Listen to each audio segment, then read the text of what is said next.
SFR, l'opérateur au carré rouge, moi je le connais depuis que je suis né et pourtant cet opérateur historique pourrait bien complètement disparaître en France. Mais alors, que vont devenir les 20 millions d'abonnés? Sur Frandroid, ça fait en fait des mois qu'on parle d'un retour à 3 opérateurs en France, Orange, Bouygues Telecom et Free Mobile, avec une disparition de SFR. Et on s'est dit que là, il était temps de vous en parler en vidéo parce qu'il y a justement de la matière, puisque Orange, Free et Bouygues Telecom se sont associés, ils se sont réunis pour annoncer conjointement le rachat de SFR. En tout cas, une proposition de rachat. Alors bon, ça a duré le temps d'une nuit. Immédiatement le matin venu, SFR a tout de suite dit non, on veut pas de votre rachat. En fait, la somme, elle est probablement trop petite. Quoi qu'il en soit, le sujet, il reste sur la table. Clairement, même l'autorité de la concurrence s'est dite ouverte à un retour à 3 opérateurs en France. Donc, avec une disparition de SFR à la clé, c'est vraiment un sujet qui fait la une des médias financiers parce qu'on parle de plusieurs milliards d'euros et de quelque chose de très précieux en France. Les télécoms, c'est un sujet ultra sensible. Les ondes que l'on utilise pour nos téléphones portables appartiennent à l'État. Et en fait, justement, les opérateurs SFR, Bouygues, Orange et Free Mobile, ils ont un contrat avec l'État pour exploiter ces ondes-là, installer des antennes un petit peu partout, ça représente des milliers d'emplois, ça représente des millions d'abonnés, donc c'est un sujet ultra important en France. Bon, mais comment on en est arrivé là pour parler de la disparition potentielle de SFR alors que c'est un opérateur historique depuis plus d'une vingtaine d'années en France? Eh bien en fait, il faut se pencher sur le cas de Patrick Drahi, le milliardaire patron de SFR, mais pas que, en fait il est patron de tout le groupe Altice, c'est le nom de la maison mère de SFR. Pour réussir à faire pas mal de rachats ces dernières années, Patrick Drahi, il a accumulé pas mal de dettes et en fait SFR s'est retrouvé avec une dette de 15 milliards d'euros. Et cette dette d'une quinzaine de milliards d'euros, c'est pourtant déjà après l'avoir restructuré en revendant un bon morceau de la dette justement aux créanciers. Du coup, ce qu'il faut comprendre, c'est qu'aujourd'hui SFR, il est possédé en partie par Patrick Drahi, le milliardaire, mais aussi par les banques qui détiennent cette dette. Et donc tout ce monde-là semble plutôt commencer à s'intéresser à l'idée de revendre SFR pour éponger les dettes. Et ça tombe bien puisque de l'autre côté, Orange, Bouygues Telecom et Free sont également intéressés par un rachat. Et donc on se dirige vers cette idée d'un projet de rachat, non pas d'un opérateur qui arriverait à avaler complètement SFR, mais bien d'une répartition entre Bouygues Telecom, Free et Orange. L'idée étant de faire plaisir à l'autorité de la concurrence et de ne pas créer un opérateur qui serait trop imposant en France et qui du coup déséquilibrerait complètement le marché et créerait en fait un monopole quelque part. C'est d'ailleurs pour ça que quand on regarde les détails du projet de rachat, en fait on se rend compte que Orange serait le plus petit racheteur parmi les 3 opérateurs, tout simplement parce que Orange est déjà gros en soi. Donc si le rachat devait se faire, c'est Bouygues Telecom qui vraiment récupérerait la plus grosse part du gâteau, suivi de Free et enfin Orange. Parce qu'il faut bien se rendre compte que le rachat d'un opérateur, c'est quand même un dossier très complexe. Il y a évidemment la question des abonnés sur laquelle on va revenir, mais il faut bien se rendre compte qu'un opérateur, c'est à la fois des lignes de fibre optique en France, c'est un réseau interne vraiment gigantesque à l'échelle de la France, mais c'est aussi des antennes, c'est un réseau de boutiques avec des personnes qui travaillent dans ces boutiques, c'est plein de choses, c'est aussi des participations dans des entreprises plus petites. On a aussi le cas par exemple des zones faiblement peuplées, où là les opérateurs se sont mis en commun pour déployer la fibre ou le réseau mobile. Bon là pareil, il y a SFR qui est partie prenante de ces réseaux. Qu'est-ce que ça va devenir quand SFR sera racheté? Et en réalité, même chez les abonnés, c'est une situation un petit peu complexe parce que vous avez à la fois, déjà vous avez les abonnés fixes d'un côté, les abonnés mobiles de l'autre, et puis vous avez même des abonnés grand public et puis les abonnés SFR Pro. Tout ça, ça risque de partir chez des opérateurs différents qui vont devoir du coup s'harmoniser sur la gestion des comptes, la gestion des abonnements, la gestion des cartes SIM, la gestion du réseau. Tout ça risque d'être sacrément compliqué, mais que vont du coup devenir vraiment les 20 millions d'abonnés? Alors déjà, dans un premier temps, pas besoin de s'alarmer, il n'y a vraiment pas d'urgence, puisque le rachat n'a pas encore été acté, puisque SFR a refusé la proposition de Orange, Bouygues Telecom et Free. On imagine bien que cette proposition va revenir sur la table avec une somme plus élevée, et que peut-être au bout du compte, Altice va finir par accepter de revendre SFR. Mais même dans ce cas-là, du coup, il va falloir aussi attendre le feu vert de l'autorité de la concurrence, donc tout ça n'est pas encore acté. Donc, à mon avis, on en a bien pour 1 an encore dans la vue avant de peut-être voir SFR disparaître. Et même si SFR se fait racheter, il va probablement falloir attendre plusieurs mois, voire plusieurs années pour que la situation change réellement pour les abonnés actuels de l'opérateur. Et pour s'en convaincre d'ailleurs, on peut aller voir un petit peu dans l'histoire des télécoms en France, puisque s'il n'y a pas eu de gros rachats récemment dans l'histoire des télécoms, il y en a eu énormément au début des années 2000, quand Free est arrivé avec la Freebox. Good morning, ich bin Rodolphe, como está, dans la casa. Il a Free, il a tout compris.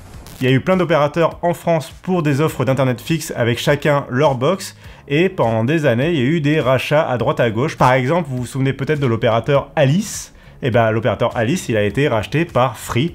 Et pendant des années, les abonnés de Alice, ils sont restés abonnés de Alice.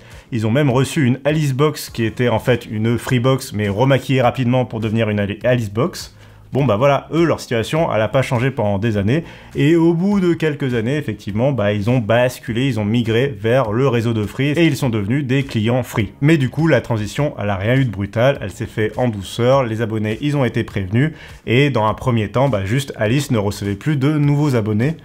C'est juste les anciens abonnés qui ont été migrés petit à petit vers le réseau de Free. C'est encore plus fort quand on regarde l'histoire de SFR qui est déjà en fait un agglomérat de plusieurs anciens opérateurs comme Neuf Télécom, CGTEL, il y a aussi Numéricable. Tout ça, ça a été soit racheté, soit ça a racheté SFR.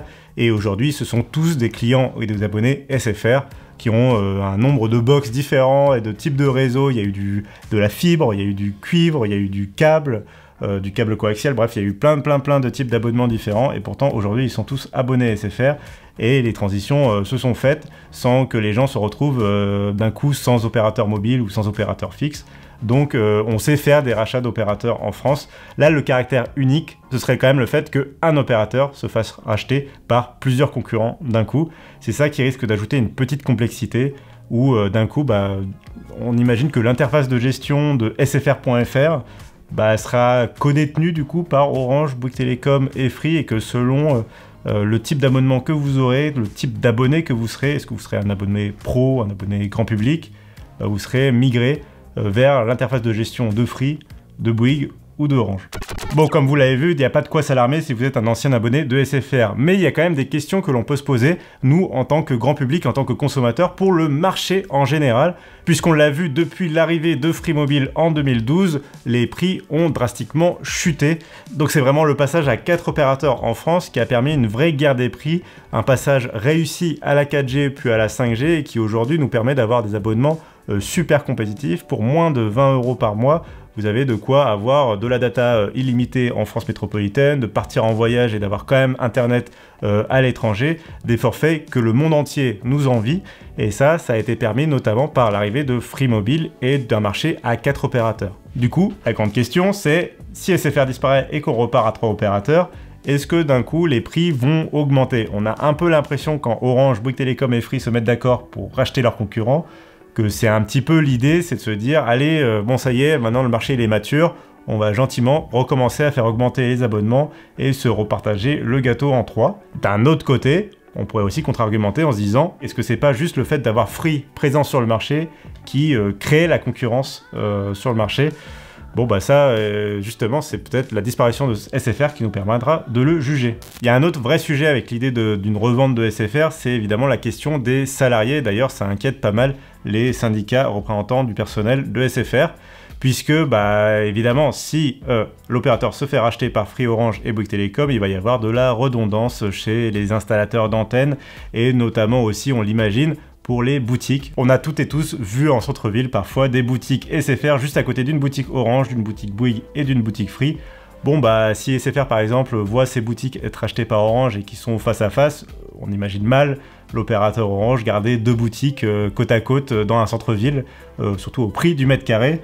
Donc à ce moment-là, on a un peu peur pour les salariés de la boutique qui risqueraient de se retrouver sans emploi. Bon, mais est-ce qu'il y a des éléments qui peuvent plutôt nous enthousiasmer ou nous réjouir avec l'idée d'un rachat de SFR?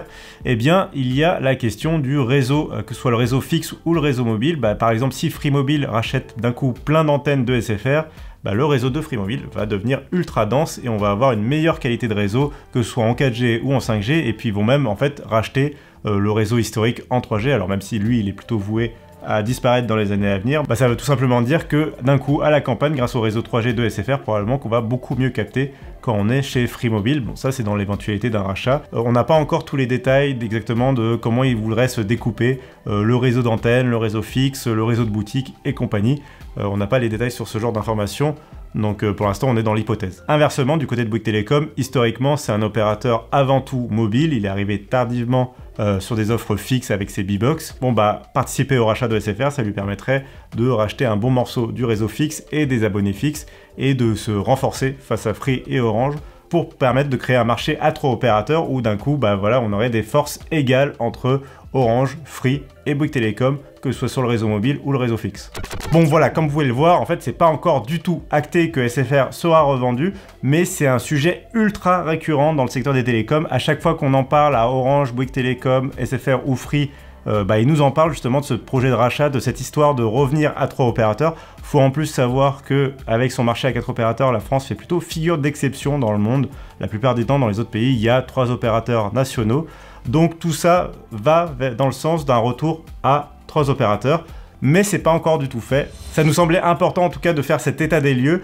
Évidemment, si d'un coup le sujet redevient brûlant, s'il y a une énorme actualité et si vraiment le rachat se fait, on vous en reparlera sur cette chaîne et c'est pour ça que c'est une bonne idée de s'abonner. En attendant, n'hésitez pas à lâcher un petit commentaire et à nous suivre sur tous les réseaux sociaux. À bientôt!